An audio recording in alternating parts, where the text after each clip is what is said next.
Hello, कीअं आहियो?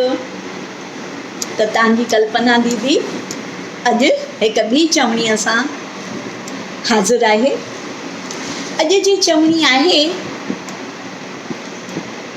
परन चवे डूंगे खे हलड़े टे टुंगा।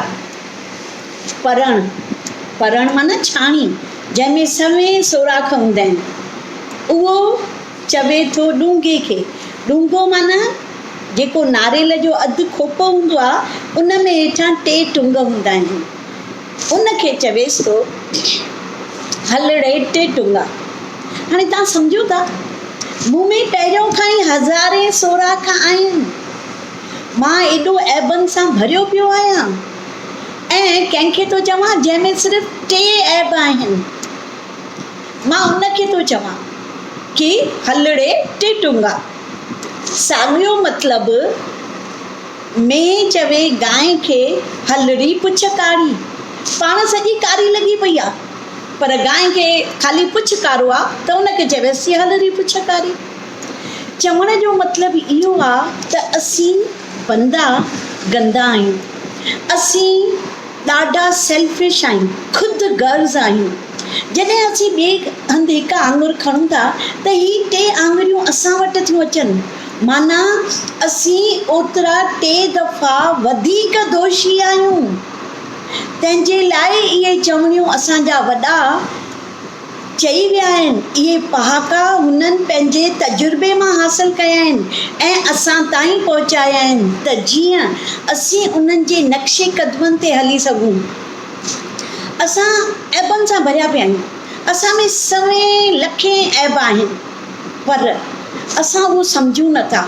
असीं ॿिए जो ऐब हुजे न, फटाफट उनखे ज़ाहिर कंदासीं, उनखे चवंदासीं ही अहिड़ो, मुंहिंजा माइट अहिड़ा, मुंहिंजा फलाणा अहिड़ा, मुंहिंजा ही अहिड़ा, हिननि त मूंसां वैल करे छॾियो आहे। अरे बेटा, बच्चा, भेण, भाउ, अदी अदा, तूं ॾिस त सही, तूं पंहिंजे अंदर में झाती पाए ॾिस त तो में केतिरा ऐब आहिनि। उहे केरु ॾिसंदो? उहे ॿिया ॾिसंदा।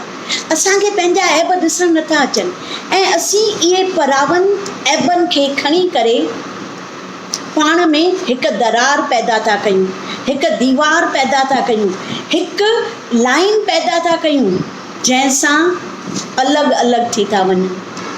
अरे प्यारा भाउरो, इहे ॻाल्हियूं सभु छॾे ॾियो। ॿियनि जा ऐब ॾिसण जे बदिरां जेकॾहिं असीं उन्हनि जूं सुठियूं ॻाल्हियूं ॾिसंदासीं, असां उन्हनि जा सुठा कम ॾिसंदासीं, त असीं ॾाढो ख़ुशि थी वेंदासीं। असीं छो नथा पॉज़िटिव थियूं? नकारात्मक छो थियणो, नेगेटिव छो थियणो? हमेशह हकारात्मक थियणो। छो? छाकाणि त उहे असांखे सुठियूं वाइब्स ॾींदा। अॼु मां तव्हांजे अॻियां हिकु गिलास रखां, उहो पाणीअ सां अधु भरियल आहे।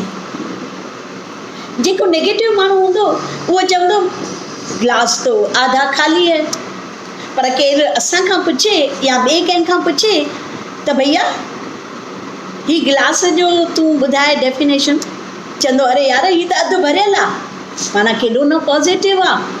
अहिड़े नमूने असांखे पॉज़िटिव थियणु खपे, ॿियनि जा ऐब न ॾिसणु खपनि। असांखे हिक ॿिए सां क़दम में क़दम मिलाए हलणु घुरिजे, त ई असां तरक़ीअ जे राह ते पहुचंदासीं। पर जेकॾहिं असीं चवंदासीं हल रे हल, हिन में त हेॾा ऐब आहिनि, मूंखे त हिन सां रहणो ई कान्हे, मूंखे त पंहिंजो पाण अझो ठाहिणो आहे, भई तुंहिंजी मर्ज़ी, तूं चवंदे आ बैल मुझे मार त मैं क्या करूँगी, मैं तो कुछ नहीं कर सकूँगी। हिकु दफ़ो, ॿ दफ़ा, टे दफ़ा, चारि दफ़ा केरु सम्झाईंदो, पंजे दफ़े चवंदो जयराम जी की भाई अगरि तुंहिंजे नसीब में लिखियलु अथई त तूं तकलीफ़ुनि खे सॾु थो करीं त कर। बाक़ी असां पंहिंजो कॾहिं कॾहिं मन मारे बि हलणु घुरिजे। छो?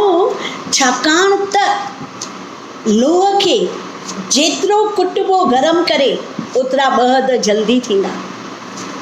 सोन खे जेतिरो कुटबो धीरे धीरे धीरे त उन में वधीक चमकाट ईंदी, उहो वधीक चमकीलो थींदो। त असांखे ईअं ई हलणु खपे। कॾहिं कॾहिं पंहिंजो मन मारे त न हलणु घुरिजे, पर दरगुज़र करणु खपे। Let it be. वॾो आहे न, बुज़ुर्ग आहे न, ठीकु आहे, मां यंग आहियां, मां करे थी सघां। जेकॾहिं इहा नीति रखंदासीं, ॿियनि जे ऐबनि खे पर्दो हणंदासीं, पंहिंजे सुठाइनि सां उन्हनि खे हथु करणु घुरिजे, न की ॿियनि जा ऐब ज़ाहिर करणु घुरिजनि। तंहिंजे लाइ त वॾनि चयो आहे, जेको ख़ुदि ऐबनि सां भरियल हुजे उहो वीचारे टिनि टुंगनि वारे ॾुंगे खे चवे थो हल रे टे टुंगा। तंहिंजे करे मां त इहा सलाह ॾींदमि पाण खे बि, तव्हां सभिनीनि खे बि, त असीं ॿियनि जा ऐब न ॾिसूं, कुटुंब नंढायूं, गॾु रहूं। अॼुकल्ह वरी उहो ट्रेंड अची वियो आहे कि अकेलो कांव बि विछड़ो, उनखे बि न वणंदो आहे। त जॾहिं असांखे वझ मिले थो, गॾु रहूं, त असीं ॿियनि जे ऐबनि खे न ॾिसी करे उन्हनि जूं सुठियूं ॻाल्हियूं कयूं कि अरे वाह, हिन में त केॾी न सुठी ॻाल्हि आहे। ऐं पाण वणाइण माण्हू ख़बर अथव कीअं वणाईंदो, अॻु कबो, अरे पापा वाह वाह आप तो बहुत अच्छे हो, आप क्या खाओगे? अरे मम्मा आप क्या कर रहे हो? ठीक हो ना, मेरी ज़रूरत है कुछ? ना बेटा तू अपना काम कर। मां वञे धीअ वटि, मां वञे नुंहुं वटि, मां वञे पाड़े वारी वटि, अरे भाई कीअं आहियो, ख़ुशि आहियो न, छा वेठा कयो? अच्छा कमु वेठा कयो, मां कुझु करायां, मां वांदी वेठी आहियां, मां फ्री आहियां, करायां कुझु? इहा वठणी हूंदी आहे दिलि, न की मां हुनखे चवां त अरे हीअ त सॼो ॾींहुं खपत में ई खपी पई आहे, हिनखे त ॿाहिरि निकिरण जो टाइम न आहे, सॼो ॾींहुं ईअं ई घर वेठी आहे। नो, असां ॿियनि जी दिलि वठूं, उन्हनि जे ऐबनि खे दरगुज़र कयूं, सम्झायूं, वक़्तु मिले, टाइम मिले, मौक़ो ॾिसी उन्हनि खे चऊं भैया मम्मा ये आपकी चीज़ गलत थी, आप प्लीज़ ऐसे नहीं करो न। अरे त ॾिसो तव्हांजा उहे अखर जादू कमु कंदा। पर अॼुकल्ह छा आहे, उहो सहापो न आहे न, उहा सहण जी शक्ति आहे ई न, सभु कुझु आहे मां अॻिते, पोइ भई छा कबो? पर असांखे ॿियनि जे ऐबनि खां पंहिंजे ऐबनि खे पहिरियों ॾिसणु घुरिजे, उनखे सुठो थियण जी कोशिशि कजे, त ॾिसो असां केॾा न ख़ुशि था रहूं। ओके, अॼु जे लाइ एतिरो कॉफ़ी, न त चवंदा अरे अरे अरे बाबा हिन त मुंहिंजो मग़ज़ ई खाई छॾियईं। नो नो नो, मां तव्हांजो मग़ज़ न खाइण आई आहियां, मां तव्हांखे विंदराइण आई आहियां, ऐं मुंहिंजो हमेशह ईअं ई रहंदो कि मां विंदरायां। Okay, by.